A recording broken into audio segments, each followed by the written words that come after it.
Good morning all. So yes, I am one half of the Source, which I do together with Laura Frangelli, who's sitting at the back there. So I'd like to start today by talking about something we all have in common and that we can use to bring us closer together. That is our hands. So I'd like you all to take a moment now to look at your hands and think about the last handmade thing you held.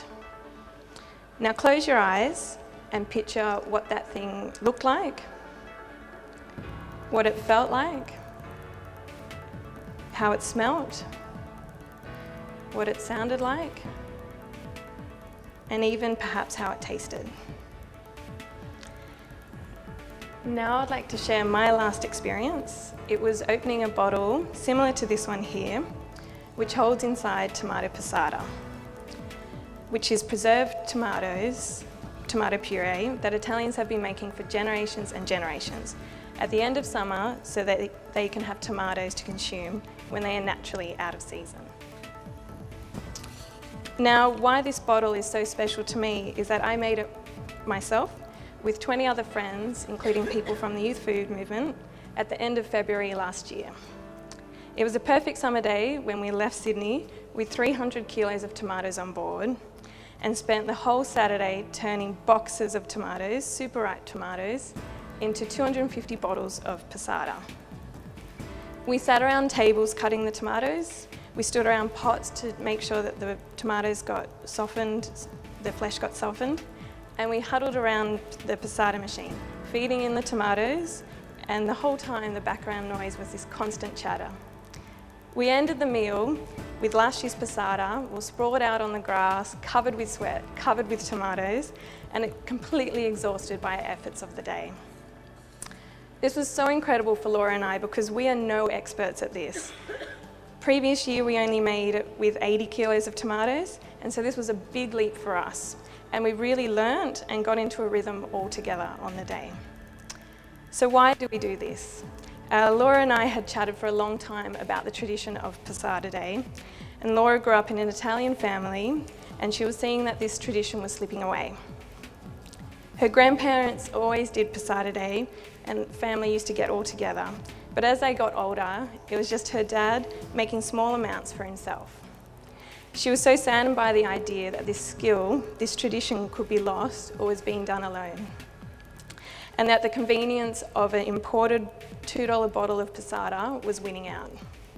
And for me, I grew up in a white bread family, but after living in Italy and looking for Brandy, all I ever wanted to do was be part of a Passata Day. And I couldn't understand how a tradition like this could be lost. So after our brains came together with these initial ideas, Passata Day has really shown us what sort of life and what sort of future we want to create. And that is really stepping away from the fast, cheap and convenience and embrace a much slower, more hands-on lifestyle. We see that Passata Day is all about bringing people together. There was such a genuine sense of communion created on that day, where most of the time I spend messaging my friends, emailing them, Facebooking them. It was so great to create a space to come together, to work together and make something, and I just didn't have to check my phone the whole day. It was great. And I certainly would not have achieved, nor Laura and I, what we did that day alone. And we put the call out and got 20 people to come on that day, and we were overwhelmed by this. Now this year, we have over 60 people coming to help us make passata. And we can see how important it is to make spaces for people to come together like this. Passata Day also brings people closer to their food. With such high rates of food waste in Australia and around the world, we have to acknowledge the disconnect between food value and people. Now, I would not waste a drop of this sauce, and I'm also able to tell the entire story of how it was created with just such absolute joy. I know the people who made it, I know the process that went into this, and this is something that I can share with other people. And I think this knowledge is crucial, especially when we think about food security, sustainability, and ultimately our happiness. And so lastly, Passata Day brings people closer to nature. It reminds us of seasons, which seem to be disappearing. I mean, we've all seen tomatoes in the grocery store in winter and know that this is just not right. Rather than the current food system, people would preserve and not play God. When the tomato season ends, the tomatoes would be preserved to then eat when they are naturally out of season.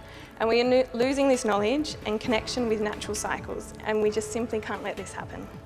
So I encourage you to think about how you want to use your hands and how you can use them to bring much more togetherness into your life.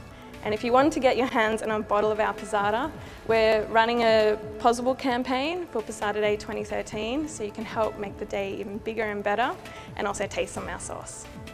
Thank you.